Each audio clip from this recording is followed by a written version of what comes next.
Hello, Kelly. Hi there, how are you? I'm good. Are you a new agent? I am, yes. How long, when did you join? So I joined at the end of like May, and then in June I went on vacation. So I am, I guess, starting now with everything. Well, that's just fine. We do this every Monday with some exceptions. On a holiday, we don't do it if it falls on a Monday. But this week I'll do dates and deadlines in the contract. Okay, So great. let me tell you where to go. Amy may have already told you, but if you're on your KW account, you'll see on the right side there are 6 dots, and you click on those dots. And when it pops up, there's a word says My Drive. You click on that. Okay. And then in the box, type in Resources Park Meadows. And what will pop up and go to the far right side is Contracts. And in there, it has all the contracts that I go through, all the checklists, everything. So you want to maybe copy, make a copy of those so that you have a master copy of things that you're going to do. Does that make sense? Yes. Let me. Sure, go ahead. I had it somewhere, and she sent the link, so let me find it. And she may have sent you the link to the resources. I don't remember how she does it, to be honest with you. Yeah, she did, and now I need to make sure I make a copy. Yeah, but their copy of the everything that we do every Monday is in that segment there. Okay. So, and when there's any changes or anything, I update it. Got it. Okay, I see like 5 documents in there. So dates and deadlines, buy sell. Right, buy sell, listings. Perfect. Yeah. So what you want to do is once you have your program set, then you can go in and decide whether you're using DocuSign or if you're using CTME. And when you do that, CTME is $28 and DocuSign is free. So either one is fine. I don't really care which one you use. Just know where to find how, if I do a sample of a listing and a sample of a buy-sell contract, all of the disclosures are in both of those. You don't have to do the disclosures because they're pretty simple. Okay. But this will help you a great deal in figuring out, where do I go if somebody says, come list my house, or where do I go when somebody says, hey, I need you, I want to buy something. My agency docs are there. And then I think Amy is going to start, I think in August, they're going to have some, I don't want to use the word classes, but some workshops on how to find your listing presentation, how you do your buyer consultation. Okay. Okay. Okie dokie. Let me meet somebody else here for just a second. Ursula. Hey, Donna. Hi. Okay, Mira's here. Now we have Mira. She's connecting. Hi, Mira. Hi. Okay, everybody's new. I've already explained this to you guys, but you know where to go get this information. And if you don't, either text me or call me, okay? So today, what we're going to do, let me go back to where we're going to share. It's dates and deadlines, which is a struggle for many agents, because everybody see this Can you tell me yes? I do not see it. You cannot? I only see you. Dates ahead. Okay, I did it wrong, so hold on. It's user error, which happens sometimes in my world. Anyway, now can you see? Yes. Yay, okay. This is your buy-sell contract. And there are parts in the contract that are easy and some people struggle with other parts. So don't feel bad if you don't know how to do it. We're going to go down to dates and deadlines. I'm going to tell you whose job it is to do one thing or another and why you put certain dates where you do. The first one is time of date deadline. This is the time of date you need to have everybody responding, the other side responding to you. Unless you wanted 11:59, which I would not recommend. I would go somewhere between 6 and 8, because at the end of the day, everybody's tired. You have dinner, you have kids, you have all kinds of things happening. And so you want to get an idea of making sure that everybody answers in a reasonable period of time. So anytime between 6 and 8, you can put that in there, PM. Okay. Now that other dates will be automatically in the contract, so you don't have to worry. But anything that you have to have an answer back on, this is when you're going to have it done. Your earnest money, alternative earnest money deadline is, years ago, we physically took 4 copies and checks to a listing agent, but now we do everything by computers, thank the good Lord. And we don't deliver our earnest money at the time we get a contract. So you have to have dates. So you, as the selling agent, the buyer agent representative, need to make sure that that earnest money gets to the title company or the agency involved somewhere between 3 and 5 days after your acceptance date. Don't make it any more than that, because it makes sellers very nervous to not have their earnest money right away. So your next time group of things that you have to do, the first grouping is title. Now it says record, title, deadline, and tax certificate. I will tell you that is the responsibility of the listing agent to give it to the buyer and you. What is happening is we have 1 or 2. Most title companies do real well about getting our tax certificates. We have a couple of them that won't do not adhere to the deadline, and it's a problem. However, we try to work around it.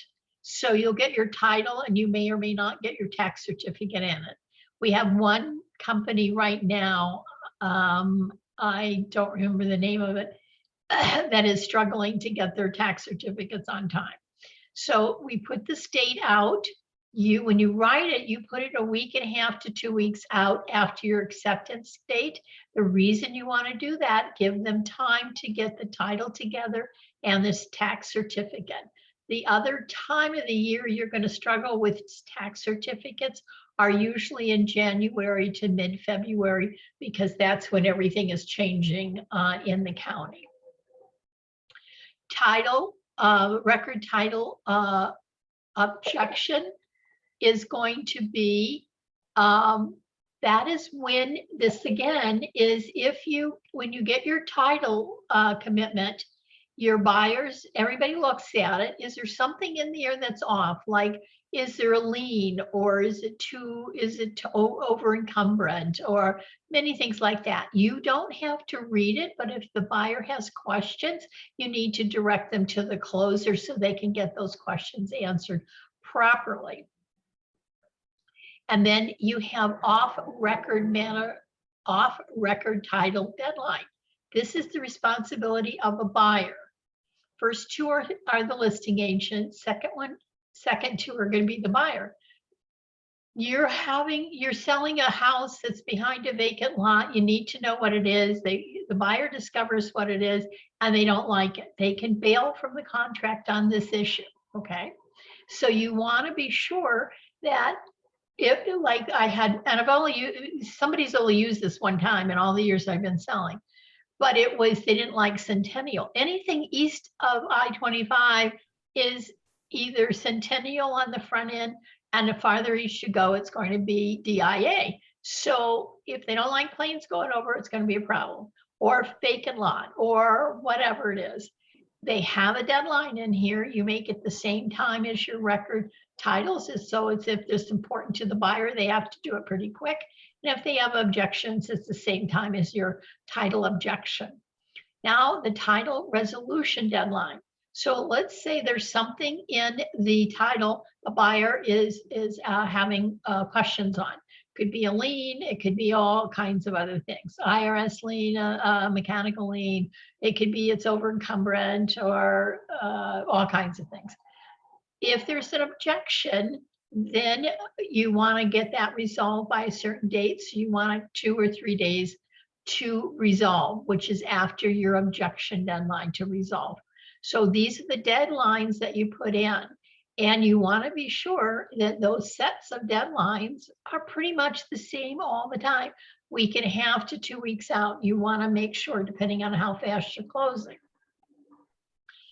Association document deadlines are the responsibility of the listing agent.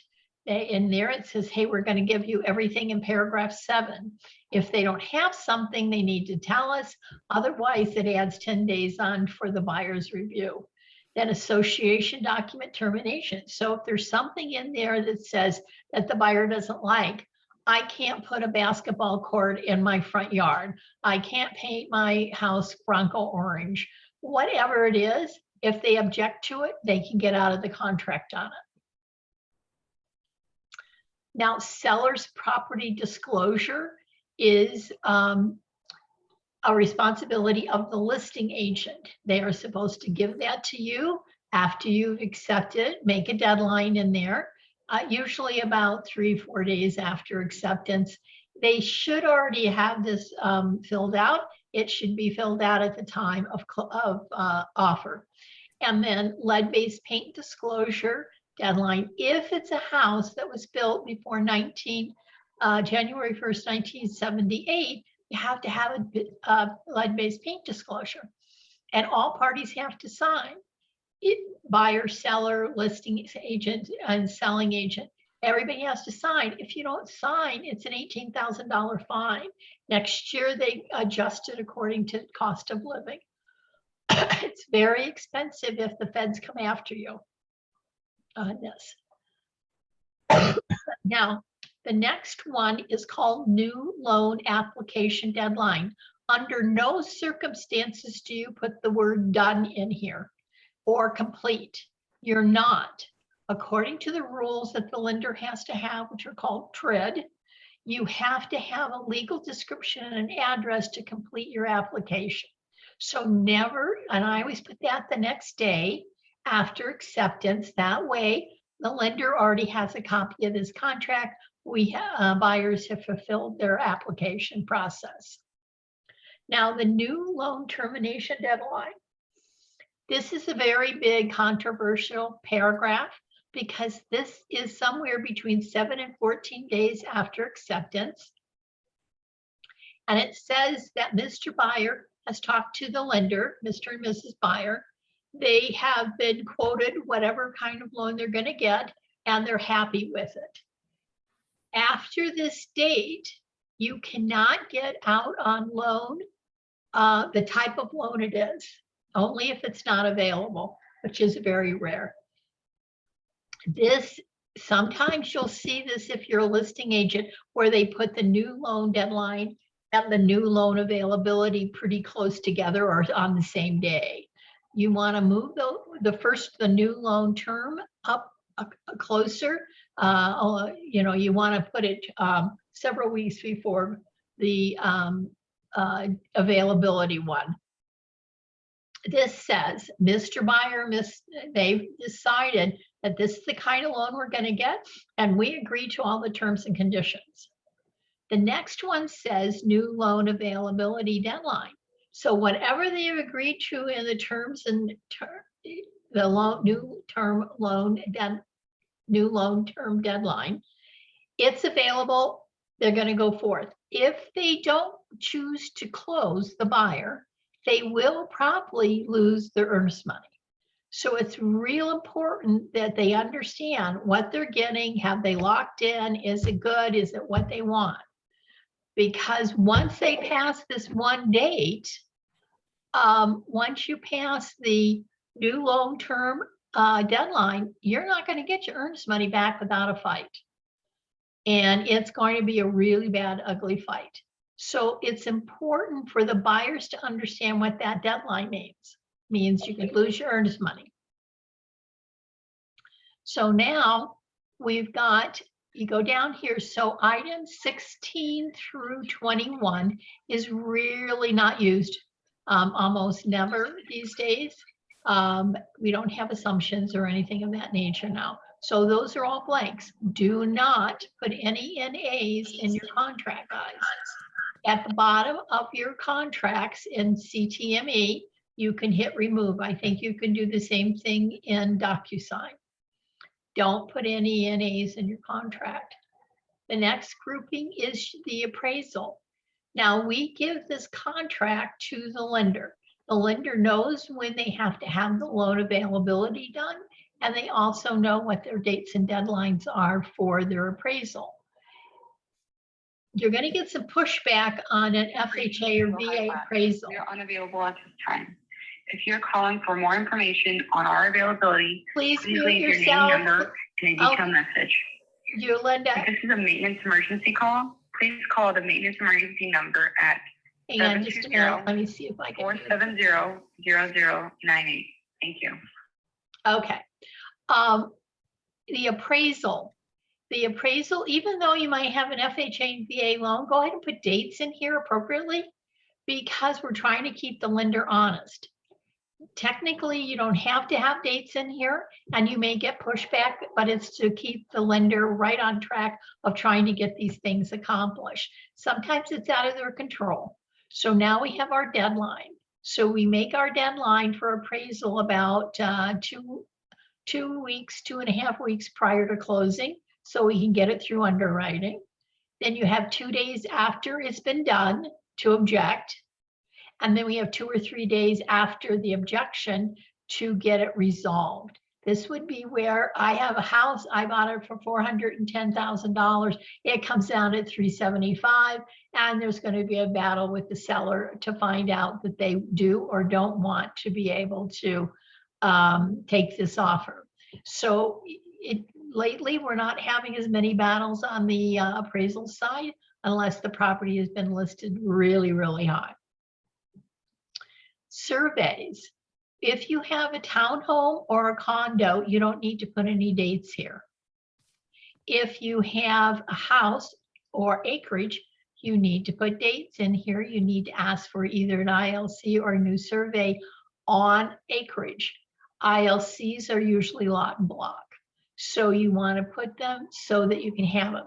The lender and the title company are the ones that decide whether you need a survey or not. And you want to put the dates in here because you don't know what the lender is or isn't going to do, or the title company is or isn't going to do. You have some agents who crab about putting this in, but it's just in case. If it's not in and it's required, a battle will incur. So we want to be sure we cut those battles off. Again, it's a requirement of the lender and or the title company. So we try to keep these dates in here, even though some people like to take them out. Now we have water rights examination. If you have acreage and you have water rights that go with that acreage, you need a water attorney to review those dates. You also need to understand for water rights and mineral rights, it's somewhere between 3 and 6 weeks for an attorney to review them. So make your closing dates accordingly and set all your dates accordingly. Title company can give you mineral right attorneys and water rights attorneys' names. But if there's nothing, then you don't have to put any dates in here. Most of the time in a lot and block situation, you can put nothing in here. It's not going to create a problem. It's not going to create a problem for a review on anything. So again, a water right attorneys or mineral right attorneys is somewhere between 3 and 6 week review time. So don't set your closing date after you have your review. We want to make sure your dates are set according to what you're trying to accomplish. Your inspection done. Here's what I'm having. I'm having people who are having trouble understanding what this inspection termination deadline is. If you want to put an inspection termination deadline, and you want to put in an objection deadline, and you want a resolution deadline. Now, if it's cash, you might only want to put in an inspection termination deadline. This is saying, hey, listen, I'm not going to object to anything unless the house is falling down or I don't like it, then I'll bail. Otherwise, I'm going to go through with everything.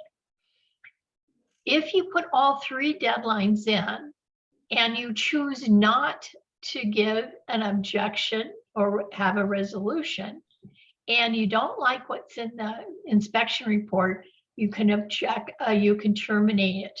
You can only do one or the other. You can only give an inspection termination deadline or an objection deadline. That's why these dates are the same. You're going to do one or the other. I would suggest in most cases putting in all three dates here just in case, because you may get an inspection and you may not choose to do anything, not give them an objection or a termination. You're just going to go forth. Or there's so many things wrong with the house, you're going to bail on your termination deadline. But it's got to be one or the other. You cannot be both. And resolution means, okay, we gave that seller an objection and it has a deadline. We have to do it by that date, by a date. And the seller has to resolve by a date. If it doesn't resolve by a certain date, what's going to happen is this contract will die a natural death if you can't resolve. And then you want to put in an earnest money notice of termination and earnest money release. Then, but those two dates, these three dates involved here are very important. You need to get them done the first week and a half, most 2 weeks, usually a week and a half, week and a half to get your inspection and get all those things done. Always remember, if you're going to do a sewer scope or radon or whatever, have to find out what that time frame is for everybody to do this. And if it's a long, make sure you put all your dates and deadlines and your closing date accordingly so you can get your inspections done. Insurance property termination deadline, I put that as the same as termination deadline. Now, please do not assume that all houses are going to get hazardous insurance on them. If they're in a flood area or a burn area, it's going to be more difficult. It will be expensive. If you have shake shingles on an older house, you probably won't get insurance on that. If there's been a hail damage on that property, you're probably going to have a problem. So all I can tell you is call quickly, make sure you can get the insurance. It's a price that everybody can live with. And that way, you know that you are going to be able to comply with the contract. I tie this within the first week and a half, week and a half, so that if there's a problem, you can bail and you know that you're out of the contract. Due diligent deadlines on most condos or townhomes. It's rare that you want to put anything in here, but it might be. There could be a lease on a solar system, an alarm system, a water softener. Then you want to put these deadlines in here for review and make sure you get the lease and make sure you review it. These are important deadlines, but if you don't have any of those things, then you can leave them. Do not put in NAs in those paragraphs, and you won't have any due diligent deadlines.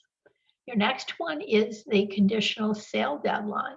This is used if you have a house that is under contract but hasn't closed yet. So now we're trying to tell Mr. Seller, hey, listen, we have a house, it's under contract, it's gone through the inspection, appraisal, we're just waiting to close. And you put that portion in additional provisions. This way, you know you have a pretty good buyer, the seller has a good buyer, and you don't have to worry about that. Now, if you have a lead-based paint house, as we did up here, you have a deadline here under lead-based paint, Now you have to get it back to the listing agent as quickly as you can. Put it 2 or 3 days after you receive it, you get it back to them within 2 or 3 days. Do not wait till just before closing to do any of this. It's not appropriate. Get it done quickly. So what you're trying to accomplish within the first week and a half to 2 weeks, all your inspections, the only thing you're not going to get done in that period of time is usually a mineral or water right review and or an appraisal. The rest of it should be done right away. Now we have a closing date. That's how you start all your dates off. We have a possession date that's going to be the day of closing, and we want to put a possession time. If you close in the morning, you can do an amend extend to change your time and move everybody forward in time. If you are going to have a post-closing occupancy, your possession date and time are whatever everybody's agreed upon. Okay, it's not on closing date.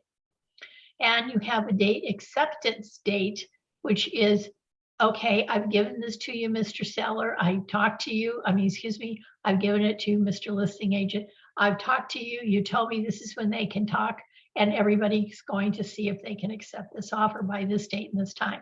Normally, it's within a 24-hour period of time, unless it states differently in the MLS, and then I would call and double check with the listing agent. Now, who has questions on dates and deadlines? I do. Okay. So I definitely do appreciate you walking through this and explaining the importance of each date and deadline, because this lets me know like at what moments my clients can terminate. However, I think my challenge is filling up the dates and deadlines while it's blank, because right here it looks very simple to me, but my challenge is like trying to fill out the dates and deadlines. I don't know. Well, let me tell you to start with your closing date, and then you work backwards. So in other words, you put in your closing date. We're closing, let's say you've gone out, you're going to close in 45 days. 30 is a really tough closing period, guys. 30 is tough because it's hard on the lenders, hard on the buyers, and hard to get all the documents together. So if it is 30, you have to be sure that your buyer has gone through the process, and the only thing they have to do is find a house and get an inspection and appraisal.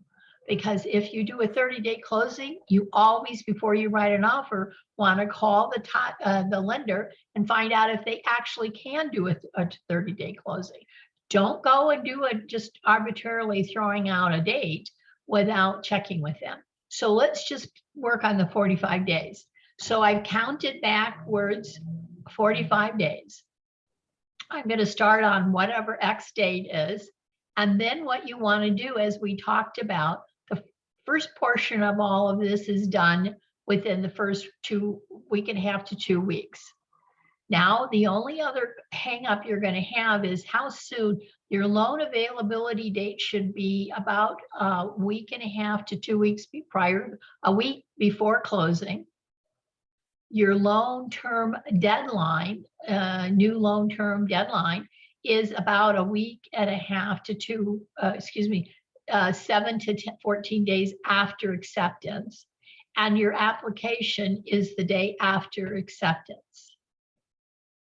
Again, with the appraisal deadline, you want to make them very close to your loan approval date. So now we should be within you have 2 weeks prior to closing. That's when you put these dates in here. Okay. The same dates here, you put that up. You can put them on the same date actually, if you want at this point with your surveys and those kinds of things. Then the rest of it, if it's a review, you have to know that you're going to have 3 to 6 weeks. So your close is going to be closer to 60 days. Again, your inspections are going to be basically within the first week and a half to 2 weeks.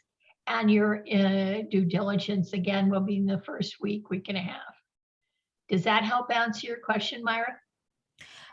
A little, I just feel like it's pretty vague. Like how I want to get to the point where when I write a contract, I don't have to have somebody look over it. I want to come to the point where I know that these dates are going to work. Well, first you talk to a lender.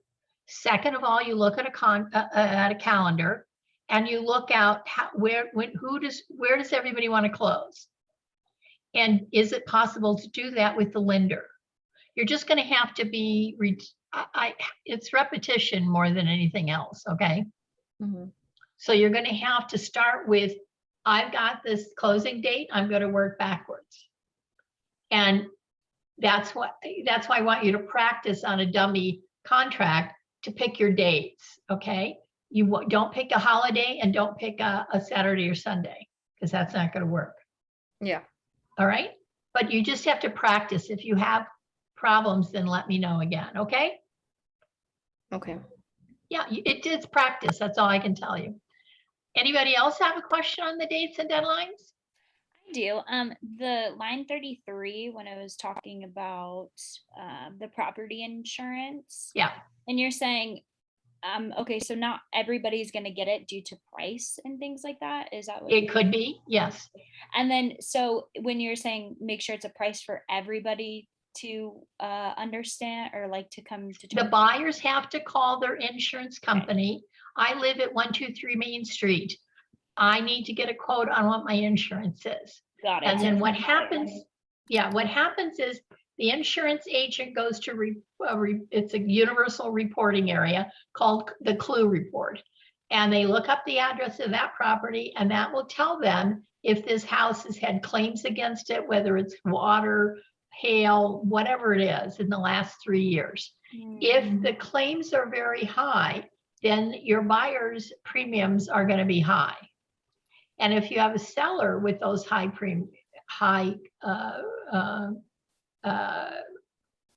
claims against their insurance company, it will follow them to the next house. Okay, got it. Okay, who else has a question? Okay, so what I want you to do is go to whatever program you're choosing. I want you to go in and just fill out the dates and deadlines times. Doesn't make any difference. I've given you certain timeframes and parameters to deal with. If you want me to look them over, I'm happy to do it. Just email me and tell me you sent it to me, or just send it to me. And that way we'll know that you've got the right dates when you go to buy them. But it's constantly looking it over, looking to see where we are in a on our dates and deadlines. Look at a calendar. You can't do anything without looking at those dates and make sure as you back them up, are they going to fall onto the appropriate dates? And if you need me as you're writing an offer, I would be happy to walk you through the dates and deadlines on the phone. I can do that. Anybody else got a question? Yes, Bernadette. Hi, Bernadette. How are you doing? I'm great, ma'am. Yeah. My question is, first of all, I want to thank you so much for going through the dates and deadlines. It is my pleasure, trust me. So now we have inspection, but we don't have walkthrough. Oh, walk through, you can do one or two, you can usually walk through, I think it's on paragraph 19 in the, let me see here where it is in the contract. You schedule that with the lender, I mean, with the listing agent. Let me get to where I think it is here. Okay.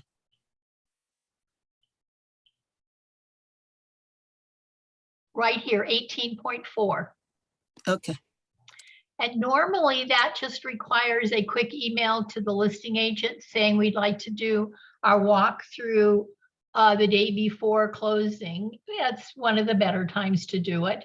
And I would encourage your buyers to always take pictures of the house. If there's a post-closing occupancy on it, make sure they take pictures. So when they actually go and exchange keys and deposit checks, they know the house is in the same shape it was when they left, which most of the time it is. Sometimes it isn't, it's rare. But this is to verify whatever was in your contract is still there, whatever you had on your resolution for inspection was done. And you always want to put in your resolution for inspection as you give them objection that you will get receipts 3 days prior to closing and make sure the work is done and complete. So at this point, that's your walkthrough, and you don't need to put a deadline in there, but you could if you want in the blank portions here, Bernadette. Let me get back here. Let me show you. Okay, if you wanted to put like referencing paragraph 18.4, walkthrough will be X date, that's okay too. Does that Okay. answer your question, Bernadette? Of course, it does. Okay. And one other thing. Yeah. Yes. Now, if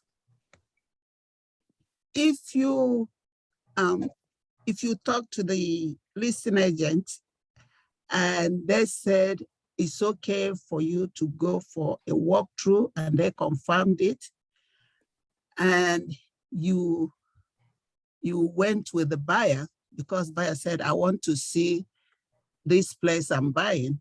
Right. Okay. And then you got to the location and there was no way to identify the plot of land. What do you do? Well, that's the problem. I remember you did have an issue on that. There should be something that the sellers have given you a plat to be able to identify. Other than that, I actually don't know what to tell you on that one, Bernadette, other than go to the county and get a plat map and try to identify where the lot is. Because that is a struggle and it is a hard one when we are talking about land. Normally on land, you don't get a walkthrough, all right?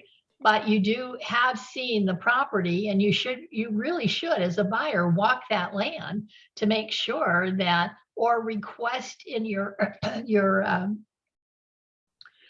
contract that the seller is to give you either a current or a new ILC, a new survey. Okay. That would be the only thing I can tell you to do. Okay, thank you. You're welcome. Anybody else got another question?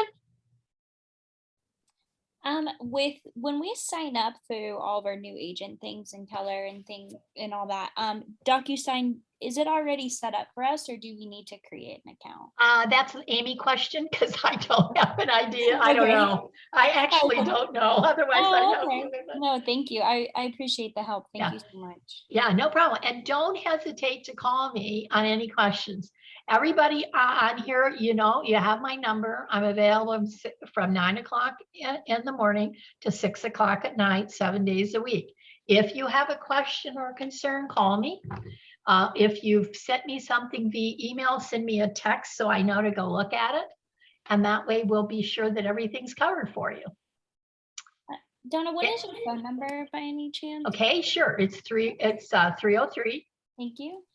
521 8300. Thank you. My pleasure. And my email address, let me give that to you. Hang on, I forgot to shut my phone down. Just a minute.